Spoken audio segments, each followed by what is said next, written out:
दोस्तों नमस्कार, मैं हूं डॉक्टर ओनिंद्र और आप सभी का स्वागत है इस नए वीडियो में जिसमें हम लोग प्रैक्टिस सेट 10 लेकर आए हैं और प्रैक्टिस सेट 10 को सॉल्व करेंगे। टोटल 25 क्वेश्चंस हमारे पास हैं, जो कि आपको पहले से पता है कि एग्जाम्स में इस बार 25 क्वेश्चंस ही बनेंगे।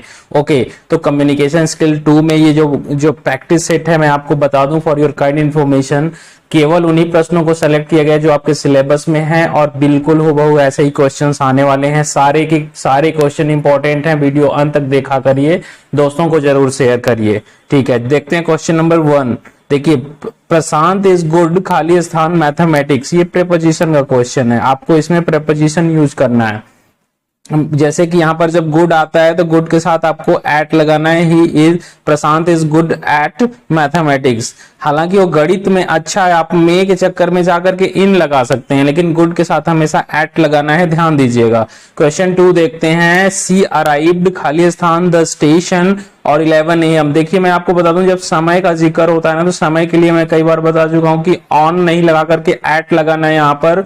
और कभी भी हम एक छोटे स्पॉट पे कहीं अगर किसी बड़े सिटी के लिए इन लगाते हो, छोटे स्थान के लिए, पॉइंट ऑफ प्लेस के लिए आप एट लगाते हो। तो she arrived at the station at 11 AM, ये आपका ऑप्शन सही होगा। देखिएगा ध्यान से, प्रेपोजिशंस में थोड़ी भी जल्दबाजी करेंगे, गलतियां आप कर बैठेंगे। देखिए थर्ड, ये 3 जो क्वेश्चन है। सी वुड रैदर डाई खाली स्थान बैग। बैग मतलब भीख मांगना होता है, तो कहीं ना कहीं से वह मरना पसंद करेगी बजाय भीख मांगने के, है ना। तो यहाँ पर वुड जब भी रैदर आता है ना, तो रैदर के साथ हमेशा आपको देन लगाना है ना।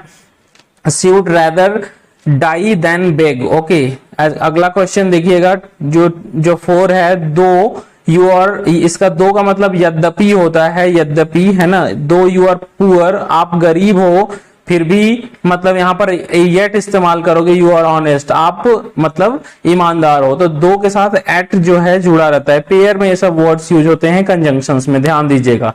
अगला हम देखते हैं कि ये टेंस का क्वेश्चन होने वाला है। टेंस से पहले फ्रेमिंग क्वेश्चन है। Framing question, the students have played well. मैं आपको बता दूं कि जब क्वेश्चन टैग का प्रश्न का मतलब ये होता है कि जिसमें हम पहले से किसी चीजों से एग्री रहते हैं, जैसे कि छात्रों ने अच्छा खेला है ना, है ना।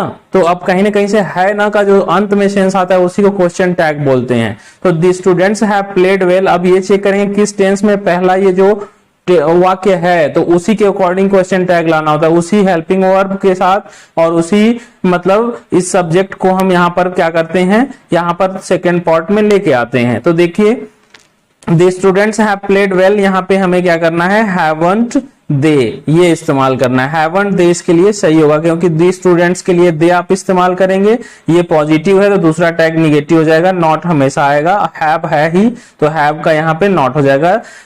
हैवंट दे इसका सही आंसर होगा, ध्यान दीजिए थोड़ा सा। अगला देखते हैं क्वेश्चन 6 जो है। खाली स्थान है। Of this shirts in your is your favourite. मतलब ये बोल रहा है कि इसमें से जब सेलेक्टिव सेंस में, जब हमें कई सारी चीजों में से कुछ चुनना होता है ना, तो हमें विच का इस्तेमाल करना होता है। विच हमेशा सेलेक्टिव सेंस में यूज किया जाता है। जैसे यहाँ पर शर्ट्स कई सारे हैं, दीज शर्ट्स की बात की गई है, उसमें से कौन सा आपका मनपसंद है, फेवरेट है, तो यहाँ पर विच लगाएंगे। Which of these shirts is your favourite. Okay, आगे देखते हैं। 7 क्वेश्चन जो है। सी खाली स्थान अ नॉवेल सिंस मॉर्निंग। मैं आपको बता दूं, जब कोई ऐसा एक्शन हो ना, कोई ऐसा एक्शन हो जो मतलब कुछ देर पहले से स्टार्ट हुआ था, कुछ काम हो चुका है, कुछ अभी जारी है, चल रहा है ना। तो ऐसे केसेस में हमें वर्ब की आईएनजी फॉर्म के साथ हैज बीन, हैव बीन लेके आना होता है, जिसे हम प्रेजेंट परफेक्ट कंटिन्यूअस टेंस बोलते हैं। ठीक है ना। तो she has been reading a novel since morning, क्योंकि जो समय का जिक्र है ना, ये बता रहा है कि वर्क कुछ देर पहले शुरू हुआ था और अभी भी जारी है। तो हम बोलेंगे कि she has been reading since morning. Okay, she has been reading a novel since morning. Okay, ये ऑप्शन सही होगा। 8 देखते हैं। These fourths of the book, मतलब कि 3/4 ऑफ द बुक, किताबों का ये मतलब 3/4 जिसे कह सकते हो, 4 भाग में से 3 भाग। रेडी मतलब तैयार है, तो यहाँ पे ध्यान देना है कि बुक्स ढेर सारे हैं, उसका भी 3/4 की बात की गई है। तो यहाँ पे बस हमें ये चेक करना है ना कि ये टेंस का क्वेश्चन है कि ये जो वाक्य है ये सिंगुलर, इसका जो सब्जेक्ट है वो सिंगुलर है तो सिंगुलर वर्ब लेके आएंगे, प्लूरल है तो प्लूरल वर्ब लेके आएंगे। तो 3/4 जब भी आता है ना इस तरह के केसेस में प्रोपोर्शन में दिया गया हो तो इसको आप प्लूरल मान सकते हैं। तो ये क्या होगा, 3/4 of the book are ready, है ना, यहाँ पे आर इस्तेमाल करिएगा, ध्यान दीजिए। 9 क्वेश्चन देखते हैं। One of the students, Khalistan laborious मतलब परिश्रमी है, उन छात्रों में से कोई एक, हम बात किसकी कर रहे हैं, एक की, वन की, one of the students, students की बात नहीं कर रहे हैं बल्कि उसमें से एक की कर रहे हैं ना। तो हमें क्या करना है कि वन ऑफ द स्टूडेंट्स, तो वन के अकॉर्डिंग हमें क्या करना है, वर्ब लेके आना है। तो वन के अकॉर्डिंग क्या हो जाएगा, वॉज, है ना, one of the students was laborious. Okay, ये ध्यान दीजिएगा। पैराग्राफ को हम फिर से रीड करेंगे, अनसीन पैसेज कॉम्प्रिहेंशन बेस्ड होने वाला है। आपसे पूछेगा क्वेश्चन इस पे, जो भी देखिए क्वेश्चन नंबर 10 to 16 इसी पे बेस्ड होगा। तो थोड़ा सा आप इसे समझने की कोशिश करिए कि एक्चुअली इसमें बोला क्या गया है। देखिए, it is interesting to imagine, या कल्पना करना बहुत ही रुचिकर होगा कि कैसे पहले के लोग, अर्ली मैन, है ना, एफ्रेड ऑफ, वो डरा करते थे, एवरीथिंग, हर चीजों से वो डरते थे, और दे थॉट, वे सोचते थे, एवरी मिसफॉर्च्यून, जैसे जो भी दुर्भाग्य इंसान के जीवन में आता है ना, वो कॉज होता है, उसका कारण कहीं ना कहीं से एंग्री और जेलस गॉड्स होते हैं। मतलब कुछ ऐसे गॉड्स हुआ करते थे, उनको ऐसा मानना था, अर्ली मैन की बात की गई है, पुराने लोगों की, कि वो मानते थे कि मतलब भगवान या देवी देवता गुस्सा हो जाते हैं, इसलिए मिसफॉर्च्यून लाइफ के अंदर आता है, प्रॉब्लम्स, मिजरीज, और ये सब चीजें कहीं ना कहीं से उस गॉड के एंग्री होने की वजह से होता था, ये ऐसा मानते थे वो लोग, है ना। आगे दिए गए इस पैराग्राफ में कि imaginary gods were omni present, ऐसा वो लोग वो जानते थे, उन्होंने देखा कि जो इमेजिनरी गॉड, काल्पनिक जो देवी देवता होते थे ना, वो हर जगह उपलब्ध होते थे। ओमनी प्रेजेंट मतलब सर्वत्र विद्यमान होते थे, in the jungle, in the mountains, in the river, in the clouds, लगभग हर जगह, है ना, क्लाउड्स में, रिवर में, माउंटेन में और जंगल में, हर जगह वो मानते थे कि वो लोग विद्यमान होते हैं, यानी कि ओमनी प्रेजेंट होते हैं।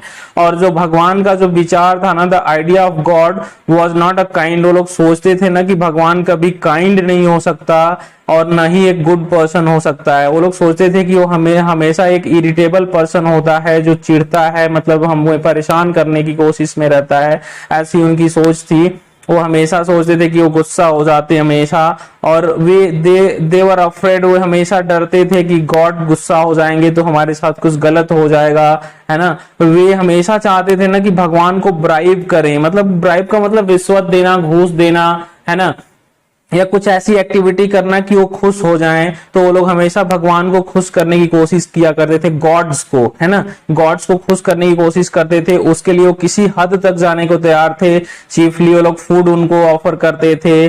कभी कभी देखिए, जब वहां पर उनके जीवन में कभी विपत्ति, डिजास्टर आता था ना, आपदा, तो चाहे वो भूकंप हो या बाढ़ हो या कोई बीमारी हो, तो वो लोग ये सोचते थे ना कि वो भगवान ही गुस्सा होकर के ऐसा प्रॉब्लम दिया है। तो वो लोग हमेशा डर जाते थे और वो सोचते थे कि गॉड्स जो हैं वो एंग्री हो गए, वो गुस्सा हो गए हैं, और वो सोचते थे कि हम उन्हें खुश करेंगे, उन्हें प्लीज करेंगे, और उसके लिए वो किसी हद तक जाने को तैयार थे। इवन वो लोग लोगों का सेक्रीफाइस कर देते थे, बलि दे देते थे, मतलब सेक्रीफाइस मतलब बलि देना, त्याग देना, है ना। और इस पुरुष या महिला किसी का भी बलि देने के हद तक जाने को तैयार थे। और यही कहीं ना कहीं से अंधविश्वास अभी भी व्याप्त है, जिसमें देखिएगा कि जानवरों को लोग बलि चढ़ाते हैं मंदिरों पे। ऐसा कोई गॉड नहीं है जो किसी की बलि मांगता है ना। तो कहीं ना कहीं से ये चीजें इस पे ऑफर, और वो लोग क्या करते थे, हमारे अपने इवन छोटे बच्चों को भी ऑफर कर दिया करते थे गॉड को, मतलब उनकी बलि चढ़ा देते थे। तो हम यहाँ पर अर्ली मैन की बात किए हैं, जो पुराने लोग थे। चलिए क्वेश्चन सॉल्व करते हैं। गिव द वन वर्ड, यहाँ पे वन होना चाहिए। Give one word for present everywhere. Present everywhere के लिए आप क्या इस्तेमाल करेंगे? यहाँ पर अभी अभी मैंने चर्चा किया कि ओमनी प्रेजेंट होना चाहिए। ओमनी प्रेजेंट मतलब सर्वत्र विद्यमान। ओमनी शब्द जहां भी लगता है ना, सर्व से संबंध है। ओमनीशिएंट यहाँ पर एक शब्द और है, यहीं पे समझ लीजिए। ओमनीशिएंट का मतलब होता है सर्वज्ञानी, जिसको हर चीज का ज्ञान हो, वन हु नोज एवरीथिंग, जो उसे हम ओमनीशिएंट बोलते हैं। आगे देखिए, गिविंग समबडी मनी, किसी को भगवान मतलब किसी को पैसा देना, समथिंग वैल्यूएबल, कुछ महत्वपूर्ण चीजें देना, है ना। टू परसुएड हिम और हर, मतलब किसी को खुश करने के लिए उसको मतलब पैसा देना या उसे कुछ इलीगली डिसऑनेस्ट तरीके से कुछ देना, जिसे हम रिश्वत कहते हैं ना, तो इसे अंग्रेजी में ब्राइब बोलेंगे। क्या बोलेंगे? ब्राइब। चलिए देखते हैं अगला क्वेश्चन दिया है कि give the synonym of disaster. Disaster मतलब आपत्ति, विपत्ति, आपदा होती है, तो इसका जो सिनोनिम पूछा है तो यहाँ पे कैलेमिटी होगी। कैलेमिटी मतलब क्या होता है? विपत्ति, है ना। Choose the antonym of jealous. Jealous word का हमें एंटोनिम चूज करना है। जेलस मतलब ईर्ष्या होता है, आप जानते होंगे, तो इसका उल्टा एडमायर हो सकता है, क्योंकि बाकी जो क्वेश्चंस यहाँ पे दिए गए हैं ना, ये सब सुटेबल नहीं है। ओके, चलिए जेलस का जो एंटोनिम होगा वो एडमायर होगा। ओके, देखिए give the similar meaning for the word sacrifice. Again sacrifice का क्या पूछ रहा है? सिमिलर मीनिंग, मतलब कि समान अर्थ या सिनोनिम कह सकते हो। तो सैक्रिफाइस का मतलब मैंने बोला बलि देना, त्याग करना, या किसी मतलब बलि चढ़ाना, ऐसा मीनिंग होता है। तो इसके लिए सही आंसर आपके लिए ऑफरिंग होगा। ऑफरिंग मतलब देना, भगवान को कुछ चीजें चढ़ाना। तो ऐसा ही जो प्रिमिटिव मैन थे, जो पहले के जो लोग थे, वो सोचते थे कि देवी देवताओं को खुश करने के लिए इंसानों की ऑफरिंग कर दिया करते थे। आगे देखते हैं 15 नंबर क्वेश्चन बोल रहा है which of the following prefix can be used with the word Fortune. हमारे पास वर्ड एक फॉर्च्यून है ना, इसमें कौन सा प्रीफिक्स आप यूज कर सकते हो? तो आप चेक कर लो एक बार, एक मिनट। अनफॉर्च्यून, अगर अनफॉर्चुनेटली वर्ड यूज होता है, लेकिन यहाँ पे केवल फॉर्च्यून में जोड़ना है, तो अनफॉर्च्यून वर्ड नहीं होता है, आपको होना चाहिए मिसफॉर्च्यून। मिसफॉर्च्यून वर्ड इस पैराग्राफ में भी आया है आगे, है ना। ऊपर आप देखे हैं, इन नहीं जोड़ सकते, इनफॉर्च्यून नहीं हो सकता, इनफॉर्च्यून नहीं हो सकता, तो मिस आपके लिए सही ऑप्शन है, मिसफॉर्च्यून। ये आपके लिए सही प्रीफिक्स का काम करेगा। सफिक्स एबल जहां कहीं भी जुड़ जाता है, उसका मतलब क्या होता है? ये क्या शो करने के लिए यूज किया जाता है? क्वालिटी एंड स्टेट नहीं, किसी इंसान को व्यक्त करता है नहीं, कैपेबल ऑफ को शो करता है, क्षमता को, जैसे रीडेबल, है ना, या मतलब कि कंफर्टेबल। तो एबल वर्ड कहीं ना कहीं से कैपेबल ऑफ को शो करता है। आगे देखिए 17 क्वेश्चन है which of the following is not formal in nature. Important question है, मतलब फॉर्मल, मैंने बताया था कि लेटर देखिए मेनली दो होते हैं, मेरे वीडियो पत्र लेखन में जाकर देखिएगा। मेनली लेटर फॉर्मल इनफॉर्मल हो सकते हैं। फॉर्मल मतलब जिसमें ज्यादा रूल रेगुलेशन, नियम शर्तों और आदर सूचक शब्दों का ज्यादा इस्तेमाल करें तो फॉर्मल लेटर कहलाएगा, जिसमें उन रूल रेगुलेशंस का थोड़ा कम यूज करना हो उसे इनफॉर्मल कहते हैं। तो बोल रहा है कि इसमें कौन सा लेस फॉर्मल है, मतलब फॉर्मल नहीं है, मतलब ध्यान दीजिएगा। तो यहां पर मैं आपको बता दूं कि पर्सनल लेटर्स जो होते हैं, जो भाई मित्र रिश्तेदार सगे संबंधियों को भेजे जाते हैं, वो फॉर्मल नहीं होते हैं, यानी कि इनफॉर्मल कहलाते हैं, है ना। यानी कि पर्सनल लेटर आपका ऑप्शन सही होगा।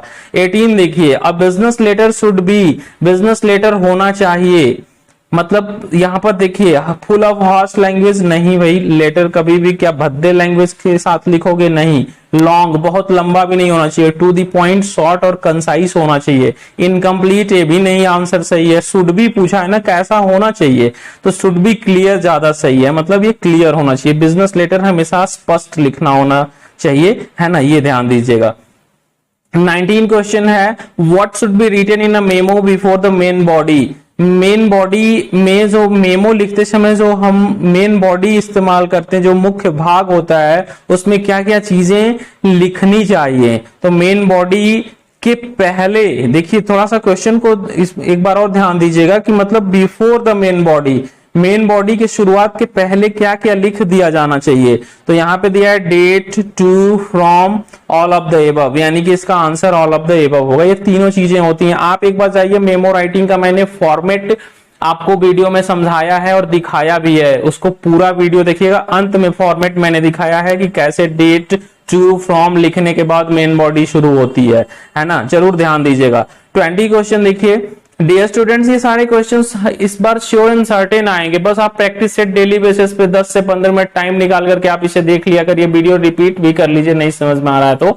लेकिन आप दोस्तों को जरूर शेयर करिए, क्योंकि इंपॉर्टेंट चीजें मैं आपके लिए काफी घंटों भर मैं सिस्टम पे काम करता हूं, आपके लिए पीडीएफ तैयार करता हूं, तब जाकर के वीडियो अवेलेबल हो पाती है। प्लीज इसे लाइक सब्सक्राइब कर दिया करें और दोस्तों को शेयर करें, ठीक है ना। चलिए 20 देखते हैं What should be written in a circular before the main body। फिर बात कर दी जा रही है कि सर्कुलर लिखते समय मेन बॉडी के पहले क्या इस्तेमाल करना है, क्या क्या चीजें लिख देनी है मेन बॉडी के पहले। यहां पे ध्यान दीजिएगा, बिफोर दिया गया है ना, तो मैं आपको बता दूं कि इसमें जो मैंने सर्कुलर समझाया है उसमें आपको क्लियर ही कर दिया था कि डेट और टू दोनों ही हमें मेन बॉडी के पहले लिखना होता है, यानी कि बोथ ए एंड बी सही होगा। ठीक है ना। चलिए देखते हैं अब अगला क्वेश्चन 21 है ना। 21 में दिया गया है कि रिपोर्ट इज, ये रिपोर्ट पे बेस्ड क्वेश्चन होने वाला है। Report is a formal method of communication, ये हमेशा फॉर्मल मेथड ऑफ कम्युनिकेशन होता है, बहुत ही औपचारिक